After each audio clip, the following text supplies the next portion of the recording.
Hi friends, welcome back to Vanuram hobbies channel. ఎవరైనా first time నా ఛానల్ని చూస్తున్నట్లయితే సబ్స్క్రైబ్ చేసుకోండి, అలాగే బెల్ ఐకాన్ని క్లిక్ చేయండి. నేను చేసే స్టైల్లో ఇడ్లీ, చట్నీ అండ్ సాంబార్ చూపిస్తాను రండి. ఫస్ట్ ఇడ్లీకి నేను 2 కప్స్ రవ నానేసుకున్నాను అనమాట. 2 కప్పుల రవ్వకి 3/4 కప్పు ఉద్దిబేళ్ళు వేసుకున్నాను అనమాట.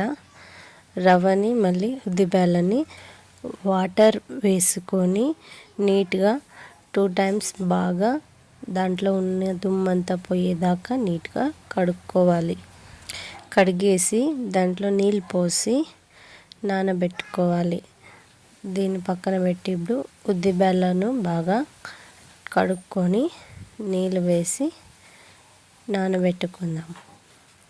నెక్స్ట్ నైట్కి రవ్వను మళ్ళీ ఉద్దిబేళ్ళు నానింటాయి కదా, ఇంకా రవ్వని బాగా అట్లా పిసుక్కొని నీళ్ళన్నీ వంచేసుకొని నేను వీడియోలో చూపిస్తున్నాగా నీళ్ళు ఉండకోకుండా నీట్గా అలా రవ్వను పిండుకొని వేరే గిన్నెలోకి వేసుకోవాలి.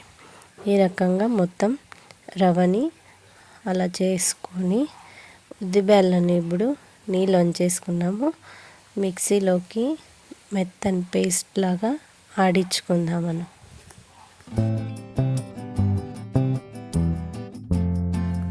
ఈ రకంగా మెత్తగా ఉద్దిబేళ్ళను ఆడించుకుంటే ఇడ్లీలు మంచిగా వస్తాయన్నమాట. ఈ రకంగా అన్ని ఉద్దిబేళ్ళను మంచిగా మెత్తగా ఆడించుకోవాలి. ఆడించుకున్న తర్వాత ఇప్పుడు రవ్వని మళ్ళీ ఉద్దిబేళ్ళ పిండిని అంతా మిక్స్ అయ్యేదాకా ఈ రకంగా కలుపుకోవాలి. నీట్గా అంతా రవ్వ లేకోకుండా ఉద్దిబేళ్ళలోకి కలిసిపోవాలన్నమాట. ఇది ఓవర్ నైట్ నానబెట్టుకుందాము. మార్నింగ్ చూడండి ఎలా పొంగిందో.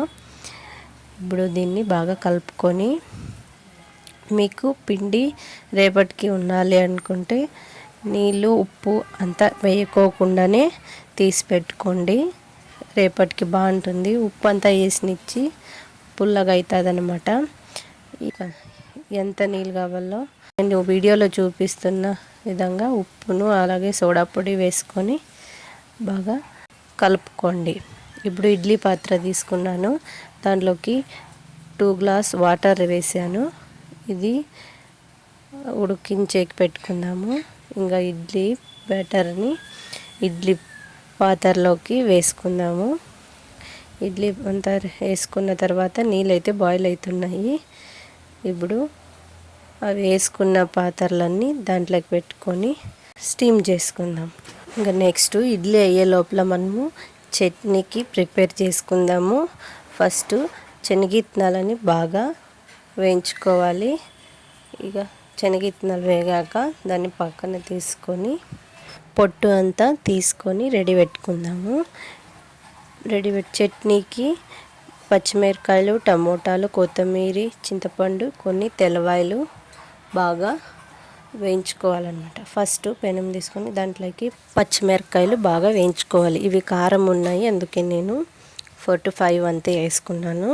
నెక్స్ట్ టమోటాలు బాగా మగ్గించుకోవాలన్నమాట. టమోటాలు వేసుకొని కొద్దిగా ఆయిల్ వేసుకొని బాగా మగ్గించుకోవాలి. టమోటాలు కొద్దిగా మగ్గిన తర్వాత దాంట్లోకి తెల్లవాయలు అలాగే కొద్దిగా కరివేపాకు వేసుకొని మంచిగా వేయించుకోండి. టమాటాలు కొద్దిగా వేగాక చింతపండు అలాగే కొత్తిమీర వేసుకొని బాగా కలుపుకోండి. ఇంకా మగ్గిపోయింది, ఇది పక్కకు తీసుకుందాము. ఇంకా మిక్సీ తీసుకొని మిక్సీలోకి ఆడించుకుందాము. ఫస్ట్ మిక్సీ గిన్నె తీసుకొని దాంట్లోకి శనగిత్తనాలు అలాగే కొన్ని పప్పులు వేసుకొని ఆడించుకుంటే చట్నీ సూపర్ టేస్ట్గా ఉంటుంది. ఈ రకంగా ఆడిన తర్వాత దీంట్లోకి మనము మగ్గించుకున్న టమోటా, కొత్తిమీర, చింతపండు, తెల్లవాయలు, కరివేపాకు అంతా దీంట్లోకి వేసుకొని ఆడించుకోవాలి. ఈ రకంగా వస్తుంది చట్నీ. ఇప్పుడు తాలింపు పెట్టుకుందాము. ఆయిల్ వేసుకొని ఆయిల్ హీట్ అయ్యాక జీలకర్ర, ఆవాలు వేసుకొని అలాగే ఒట్టిమిరపకాయలు, కరివేపాకు వేసుకొని బాగా మగ్గించుకోండి. తాలింపు మగ్గిన తర్వాత దాంట్లోకి ఆడించుకున్న చట్నీ వేసుకొని మీకు చట్నీ గట్టిగా లేకుంటే జోరుగా కావాలంటే నీళ్ళు వేసుకొని ఈ రకంగా రెడీ చేసుకోండి. ఇంకా రసంకి రెడీ చేసుకుందాం. బ్యాళ్ళు అలాగే నీళ్ళు కొన్ని టమాటాలు కొంచెం పసుపు వేసుకొని ఉడికించుకోవాలి. బ్యాళ్ళు అయితే ఉడికినాయి. ఇంకా కట్ అయితే పక్కకు తీసుకొని కొద్దిగా చింతపండు నానేసుకోండి. ఇప్పుడు పప్పుని రామేసుకుందాము. రామేసుకున్నదంతా దీంట్లోకి కలిపేసుకొని 2 టేబుల్ స్పూన్ రసం powder, 1 table spoon chilli powder వేసుకొని కలుపుకోండి. నెక్స్ట్ చింతపండు రసాన్ని వేసుకొని మనకి నీళ్ళు ఎన్ని కావాలో నీళ్ళని పోసుకొని ఉప్పు వేసుకొని బాగా రసాన్ని మరిగించుకోవాలి. కొన్ని ఎర్రగడ్డలు వేసాను. ఇంకా రసం అయితే ఉడికిపోయింది. తాలింపుకి అయితే రెడీ చేసుకుందాం. ఆయిల్ హీట్ అయ్యాక జీలకర్ర, ఆవాలు అలాగే కొన్ని తెల్లవాయలు, కొన్ని ఎర్రగడ్డలు, కొంచెం కరివేపాకు అలాగే మిరపకాయలు వేసుకొని తాలింపుని మంచిగా మగ్గించుకోండి. తాలింపు అయితే మగ్గిపోయింది. రసంలోకి వేస్తే రసం అయితే రెడీ. ఇంకా కొద్దిగా పైన కొత్తిమీర వేసుకొని అలా కలుపుకుంటే ఇడ్లీ, చట్నీ అండ్ సాంబార్ రెడీ అయిపోయింది. మీకు ఈ వీడియో నచ్చినట్లయితే like, share and subscribe to my channel. Please support me. మరి వచ్చే వీడియోలో కలుద్దాం. Bye friends. Don't forget to subscribe.